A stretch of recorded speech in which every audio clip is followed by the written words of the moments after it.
Imagine this. You're a respected member of your community, someone who has dedicated their life to upholding the very laws of the land. Now, picture yourself being pulled over, not for any infraction you committed, but simply for the color of your skin and the perceived incongruity of you driving a certain type of car. This isn't a scene from a movie, it's a real-life encounter caught on camera that ignited a firestorm of debate across the nation. What unfolds in this traffic stop isn't just about a potential misunderstanding, it delves deep into issues of racial profiling, implicit bias, and the assumptions we make about one another. Stay with us as we dissect every moment of this shocking confrontation between a white police officer and a black female judge, a powerful figure who suddenly finds herself on the receiving end of suspicion.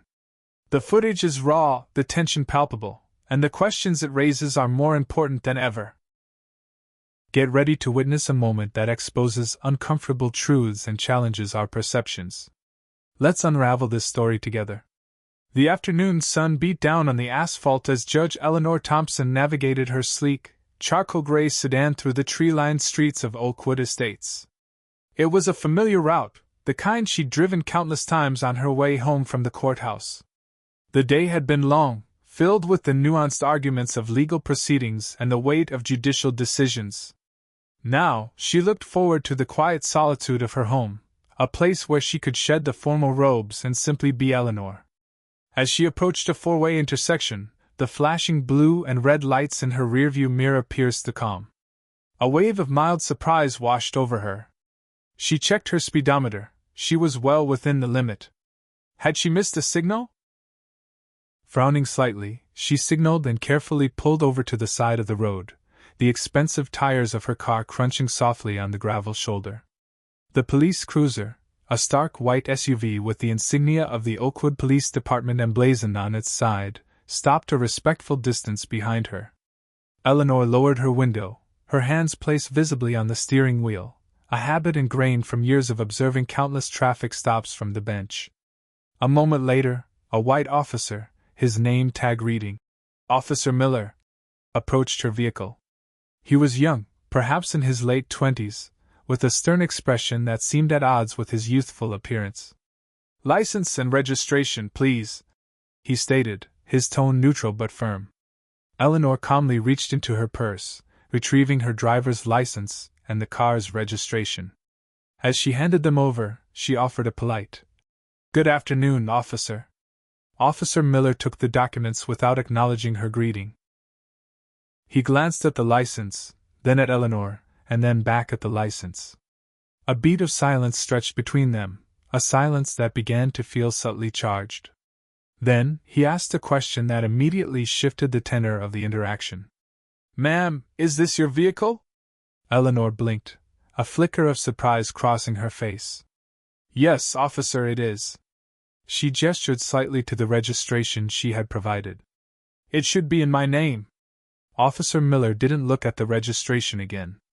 His gaze remained fixed on Eleanor, a hint of suspicion now coloring his expression. "This is a nice car. Are you sure it belongs to you?" The question hung in the air, heavy with implication. Eleanor felt a prickle of unease. "Yes, officer. I purchased it myself." "Do you have any proof of that?" he pressed, his voice becoming slightly more assertive. Eleanor's brow furrowed. "Proof? I have the registration. What other proof would you need?" Officer Miller leaned slightly closer to the window. "Sometimes people drive cars that aren't theirs. Cars that might be obtained through less than legal means." The implication was clear, and a cold knot began to form in Eleanor's stomach. Was he suggesting? She looked at him, her judicial demeanor beginning to surface. "Officer, are you accusing me of stealing my own car?" He didn't directly answer. "I just need to verify ownership. This is a high-end vehicle." He paused, his eyes scanning her. "It doesn't exactly seem like the kind of car someone like you would drive." The unspoken words hung between them, thick and suffocating. "Someone like me?" Eleanor repeated, her voice now edged with a controlled steel. "And what exactly is someone like me supposed to drive, officer?" Before Officer Miller could respond, a second officer, also white and older, approached the passenger side of Eleanor's car. "Everything all right here, Miller?" he asked, his tone more relaxed. "Just verifying ownership, Sergeant Davies," Officer Miller replied, his attention still largely focused on Eleanor. "This vehicle came back with a flag, though it seems to be a false alarm now that I have the registration." He finally glanced down at the document in his hand. Sergeant Davies leaned in, offering a polite nod to Eleanor. "Apologies for the inconvenience, ma'am. Sometimes the automated systems flag things incorrectly." Eleanor took a deep breath, trying to quell the rising tide of her anger. "So, the flag was the reason for the stop?" Officer Miller hesitated. "Partly. And partly just routine checks." Eleanor fixed him with a steady gaze. "Routine checks that involve questioning the ownership of a vehicle based on who is driving it?" The silence that followed was heavy. Sergeant Davies shifted uncomfortably. "Officer Miller is still in training, ma'am. He's learning the procedures. Learning that assumptions can be made based on appearance?" Eleanor countered, her voice calm but firm. At that moment, a bystander across the street, witnessing the prolonged stop, began recording the interaction on their phone.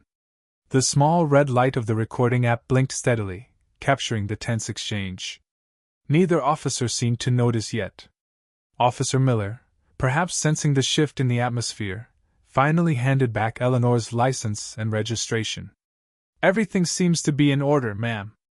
You're free to go." The words felt hollow. "Thank you, officer," Eleanor said, her tone measured. She put her car in drive, her mind racing. This wasn't just a routine stop gone slightly awry. This felt pointed, personal, and deeply unsettling. As she drove away, she glanced in her rearview mirror, seeing Officer Miller watching her go. The encounter left a bitter taste, a stark reminder that even her position and status couldn't shield her from the insidious nature of prejudice. The camera across the street continued to roll, unknowingly capturing the beginning of a story that was about to ignite a national conversation. Eleanor Thompson drove the remaining few blocks to her home, a beautiful two-story brick house nestled amongst mature oak trees. The tranquility of her neighborhood, usually a source of peace, felt momentarily disrupted. As she pulled into her driveway, the image of Officer Miller's questioning gaze lingered in her mind. The casual yet accusatory tone, the blatant assumption that she might not rightfully own her vehicle, it all felt deeply offensive. She carried her briefcase into the quiet of her study, the weight of legal documents a familiar comfort. But today, the usual solace eluded her. She replayed the traffic stop in her head, the subtle cues, the unspoken biases that seemed to underlie the officer's line of questioning. It wasn't just about the car, it felt like it was about her. Meanwhile, across the street, the bystander who had been recording the tail end of the interaction, a young freelance photographer named Chris, reviewed his footage. He had initially started recording because the stop seemed to be taking an unusually long time and the interaction appeared tense. Now, watching the exchange between the white officer and the elegant black woman in the expensive car, he felt a growing unease. The officer's questions about ownership, the way he seemed to doubt her, struck a nerve. Chris knew that these kinds of encounters, often unseen and unheard by the wider public, were a painful reality for many. He hesitated for a moment, then decided to upload the portion of the video he had captured to a local community forum, hoping it might shed some light on what had occurred. He titled it simply, "Unusual Traffic Stop on Elm Street." Within hours, the clip began to circulate. Someone on the forum recognized Eleanor Thompson. "Isn't that Judge Thompson?" The comment read, followed by a link to her judicial profile. The realization that the woman being questioned was a respected judge sent ripples through the online community. The narrative shifted instantly. This wasn't just any traffic stop, it was a confrontation involving a figure of authority within the legal system itself. The video quickly migrated from the local forum to broader social media platforms. The initial intrigue about an unusual traffic stop morphed into outrage and calls for accountability.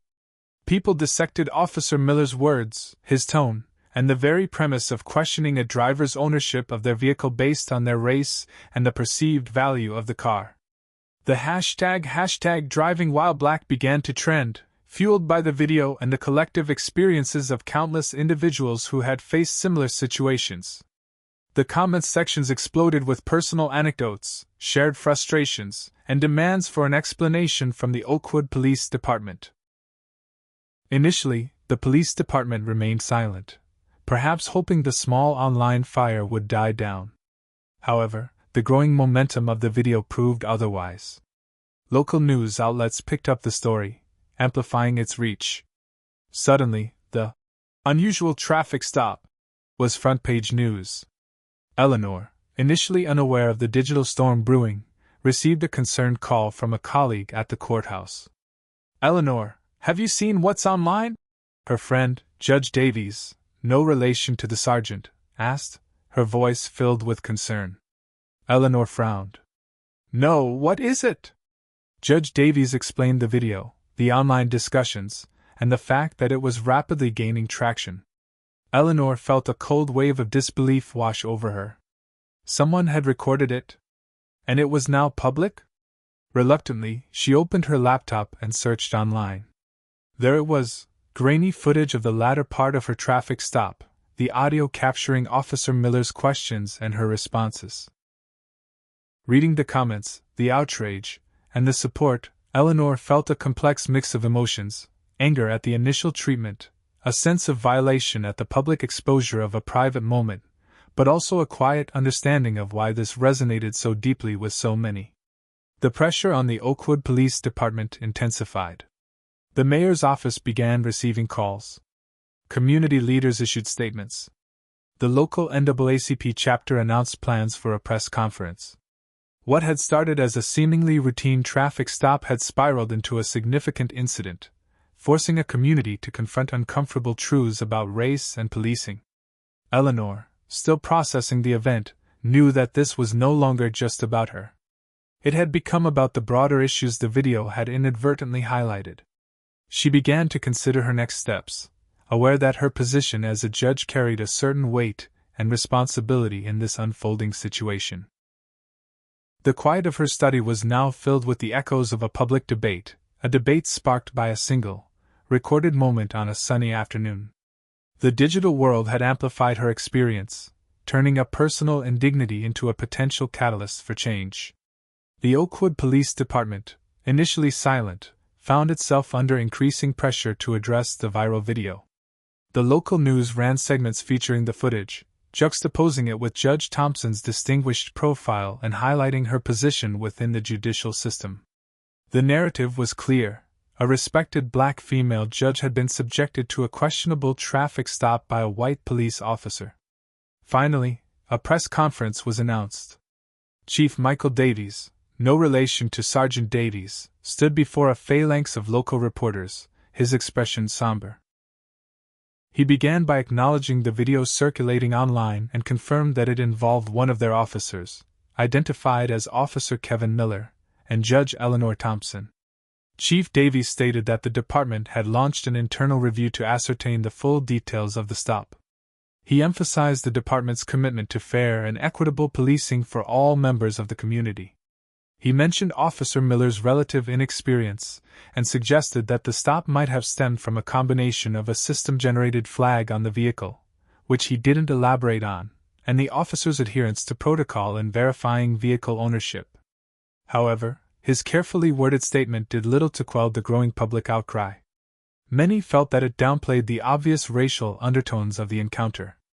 Community activists organized protests outside the police station, holding signs that read, "Driving while black is not a crime," and "Justice for Judge Thompson." The local chapter of the NAACP held its press conference as promised. Their spokesperson, Ms. Evelyn Reed, spoke passionately about the incident, calling it a clear example of racial profiling. "Judge Thompson, a pillar of our community, was treated with suspicion and disrespect simply because of the color of her skin and the car she drives," she stated, her voice resonating with anger. "This is not an isolated incident. It reflects a pattern of bias that we have been fighting against for far too long. We demand a transparent and thorough investigation and appropriate action." The debate raged online and in the community. Some defended Officer Miller, suggesting he was simply doing his job and that the focus on race was unfair. They pointed to the chief's mention of a vehicle flag, arguing that the officer had a legitimate reason to stop the car. However, this argument was quickly countered by those who questioned why the officer's initial focus was on Judge Thompson's ownership, and whether his assumptions were influenced by implicit bias. Eleanor Thompson, while the center of the controversy, maintained a dignified silence publicly. However, behind the scenes, she was consulting with legal counsel and carefully considering how she wanted to proceed. The outpouring of support from colleagues, friends, and even strangers was significant. Many wrote letters and emails expressing their solidarity and outrage. One of those who reached out was Judge Anya Sharma, a colleague on the bench. "Eleanor," she said during a phone call, "this is unacceptable. What happened to you is an affront to all of us, and frankly, it's terrifying. If they can do this to you, a judge, what hope do others have?" Eleanor appreciated the sentiment. "Thank you, Anya. I'm still processing everything. The public attention is overwhelming." "It is," Anya agreed. "But your experience has also brought a crucial issue to the forefront. You have a platform now, Eleanor. What will you do with it?" That question resonated deeply with Eleanor. She had always believed in justice and equality under the law. Now, she had become a living example of the disparities that could exist even for those within the system. As the internal investigation by the police department got underway, it faced intense scrutiny from the public and the media. The investigators interviewed Officer Miller, Sergeant Davies, and reviewed the dashcam footage from Officer Miller's vehicle, in addition to the bystanders' video. The dashcam footage offered a more complete picture of the initial moments of the stop that the bystander hadn't captured. It showed Officer Miller running the license plate before approaching the vehicle. The audio revealed his initial, more neutral request for license and registration. However, it also clearly captured his subsequent questioning about the vehicle's ownership and his comment about the car not seeming like the kind of car someone like you would drive. The internal affairs investigators also looked into the alleged vehicle flag mentioned by Chief Davies. They discovered that the flag was indeed triggered by a minor discrepancy in the vehicle's registration database, a common occurrence that usually resolved itself quickly. The fact that Officer Miller seemed to fixate on Eleanor's identity and the car's value, rather than the database flag, raised further questions. The community remained on edge, waiting for the outcome of the internal review. The incident had laid bare the tensions surrounding race and policing in Oakwood Estates, and people on all sides were invested in the result. For Eleanor Thompson, the experience was a stark reminder that the pursuit of justice often began with personal battles against prejudice. The viral video had inadvertently thrust her into a position where her personal experience had become a symbol of a much larger societal issue. The internal affairs investigation into Officer Miller's traffic stop of Judge Eleanor Thompson proceeded under intense public scrutiny. Investigators meticulously reviewed all available footage, the bystanders' recording, Officer Miller's dashcam video, and even bodycam footage, though Miller hadn't activated his until later in the stop. They interviewed both officers involved, as well as Judge Thompson herself. Eleanor, after careful consideration and with the support of her legal counsel, agreed to speak with the investigators. She recounted her experience calmly and precisely, highlighting the moment the tone of the stop shifted from a routine check to a questioning of her right to own her vehicle. She emphasized Officer Miller's comment about the car not seeming like something someone like you would drive, underscoring the implicit bias she perceived in his statement.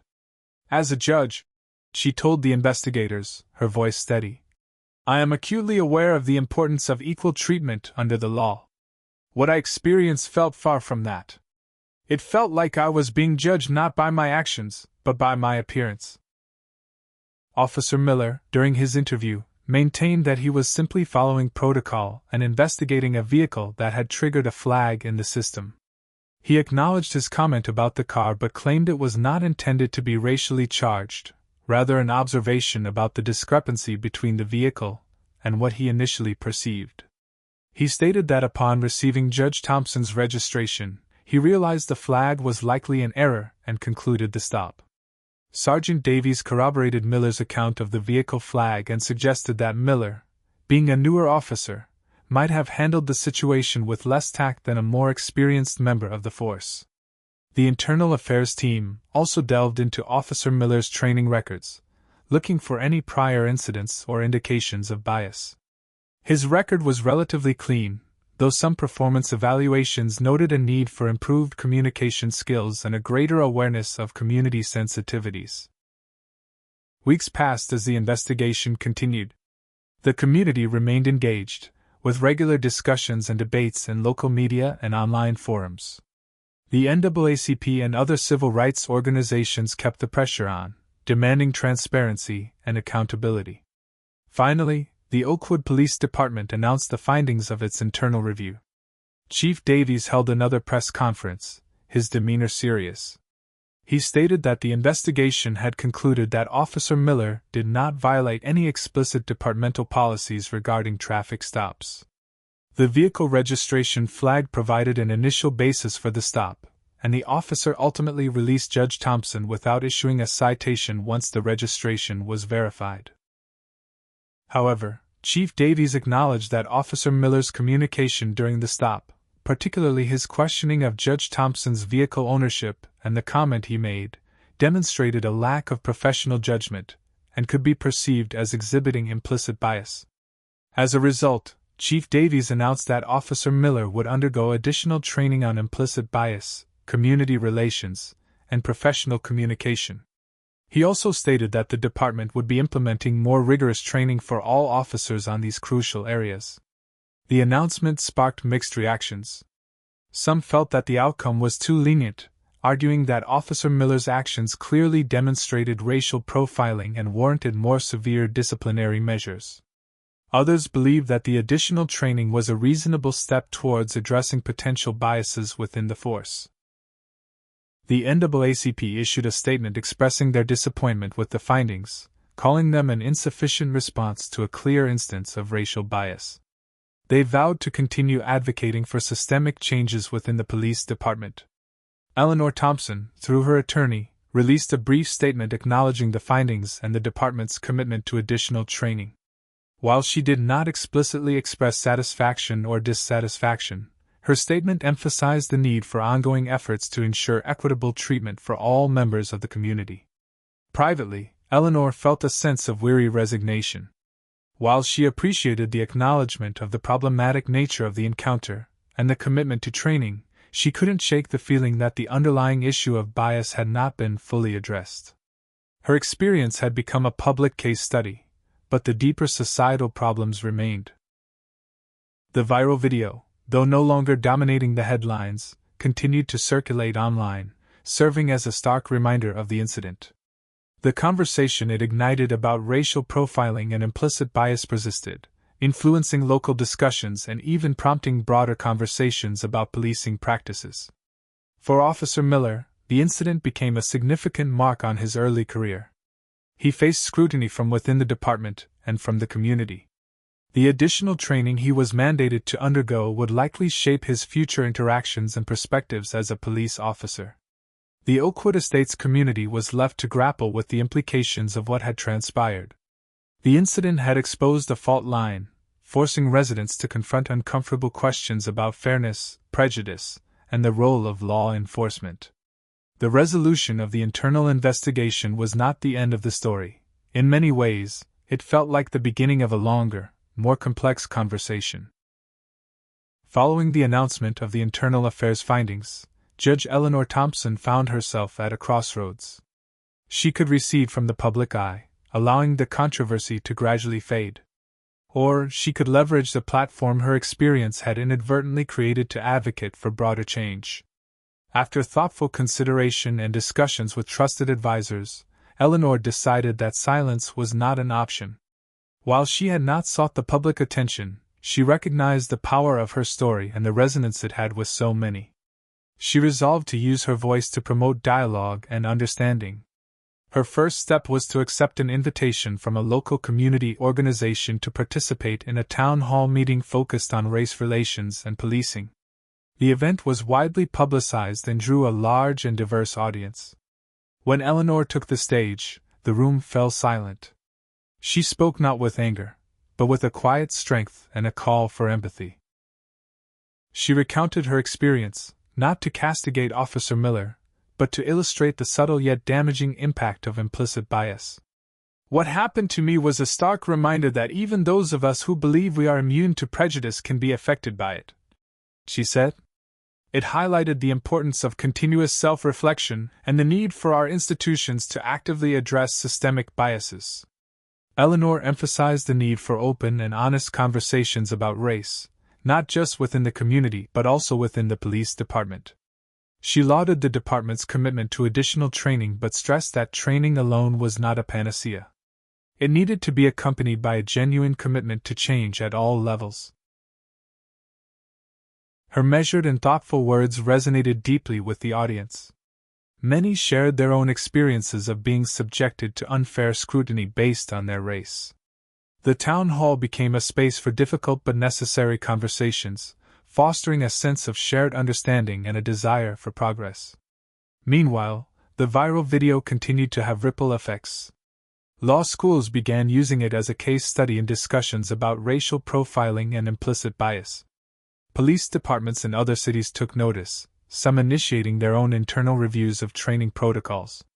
Officer Kevin Miller, as mandated, began his additional training. This included workshops on implicit bias, cultural sensitivity, and de-escalation techniques. He also participated in community engagement initiatives, providing him with opportunities to interact with residents from diverse backgrounds in less adversarial settings. These experiences began to shape his perspective, forcing him to confront his own assumptions and biases. Sergeant Davies, perhaps recognizing the need for more proactive measures, spearheaded an initiative within the Oakwood Police Department to establish a community advisory board. This board, composed of residents from various backgrounds, would serve as a liaison between the police and the community, providing feedback and helping to build trust. The local media continued to follow the story, reporting on the community dialogues and the police department's efforts. The narrative began to shift from one of confrontation to one of potential reconciliation and progress. Eleanor Thompson, while not seeking to become an activist, found herself in a position of leadership. She participated in further community forums, met with local officials, and even had a private conversation with Chief Davies, where they discussed potential reforms and strategies for building better relationships between the police and the community. She also reflected on her own role as a judge. The experience had given her a new perspective on the lived realities of those who came before her in court, particularly defendants from marginalized communities. It deepened her commitment to ensuring fairness and impartiality in her courtroom. The journey was far from over. Deep-seated biases and systemic issues could not be eradicated overnight. However, the incident involving Judge Thompson had served as a catalyst, sparking a crucial conversation and prompting some initial steps towards change in Oakwood Estates. The community, galvanized by the shared experience and Eleanor's dignified response, began to organize more actively. Grassroots initiatives aimed at promoting understanding and challenging prejudice emerged. People from different walks of life started to connect and engage in dialogues they might not have had otherwise. The legacy of the viral traffic stop was not just the recording itself, but the conversations and actions it inspired. It became a local inflection point, a moment when a community was forced to look inward and confront its own complexities. Eleanor Thompson, the black female judge who was unjustly questioned, emerged not just as a victim, but as a catalyst for meaningful change.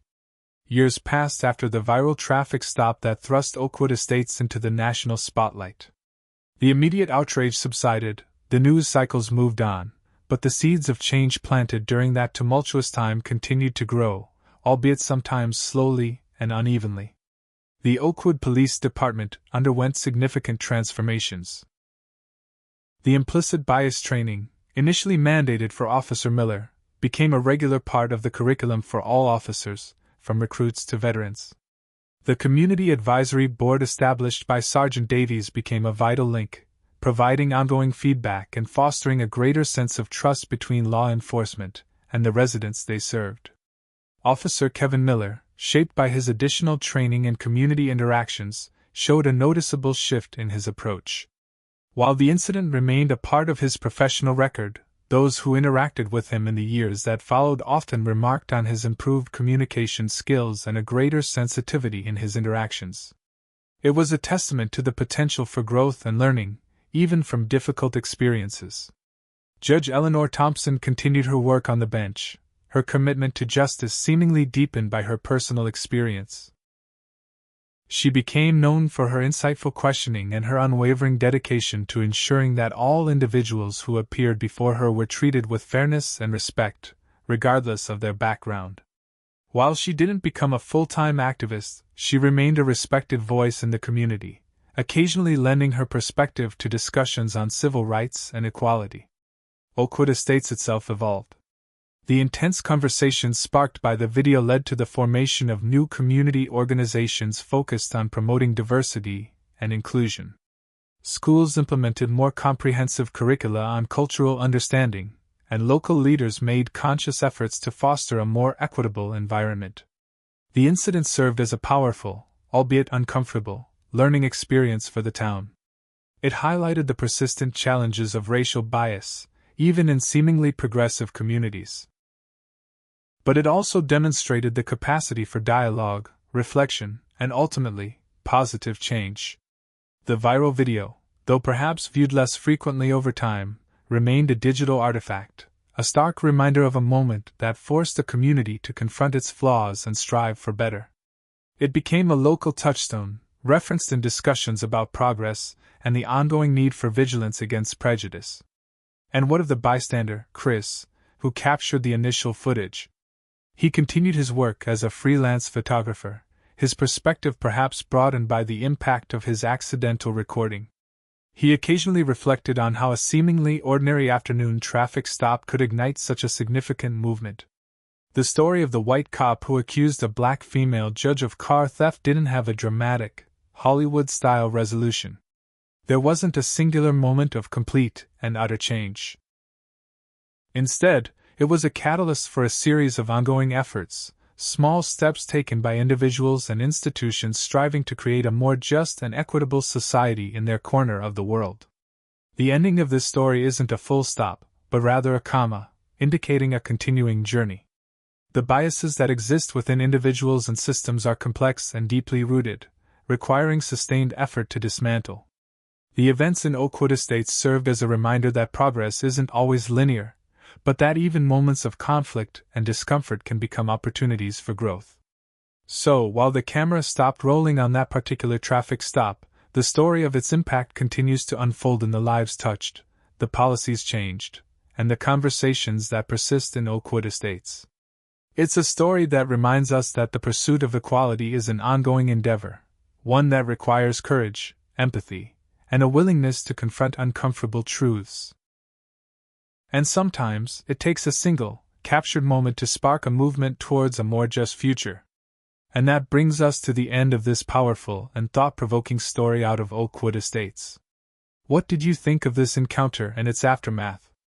Were you surprised by how things unfolded?